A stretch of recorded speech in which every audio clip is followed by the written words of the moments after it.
Sir वाकई ये हुआ, हम अटक पंप पे हमारी पोजीशन थी और हमें एक धमाके की आवाज आई, फिर कुछ सेकंड बाद फायर की आवाज आई। हम लोग फौरी पहुंचे मौके पे तो हमने देखा एक डेटोनेटर जिसके पास एक अदद राइफल, 2 मैगजीन और एक ग्रेनेड का थैला, और उसने हम पे फायरिंग शुरू कर दी। आते ही जब उसने फायरिंग शुरू करी तो हमने अपनी जवाबी कार्रवाई करी। अल्लाह पाक ने हमारी शुक्र अल्हम्दुलिल्लाह इज्जत रखी, उसके हैंड शॉट लिया मैंने।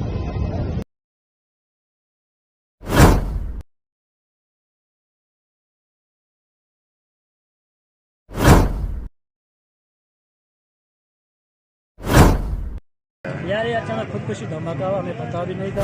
ठीक है, हम प्रोटोकॉल थे उनके साथ। बाइक के 4 अफराद थे, जापानीज और एक गार्ड था, एक ड्राइवर।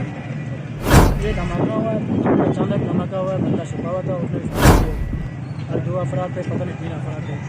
ये सामने आपकी गाड़ी में जो अफराद थे वो महफूज रहे? महफूज है, अल्लाह का शुक्र है। इलाज जख्मी है, उसको इलाज पर लेकर गए ताकि सूरत हाल वहाँ कंपनी जा रही है, कंपनी वाले जा रहे हैं, क्या सूरत हाल है क्या।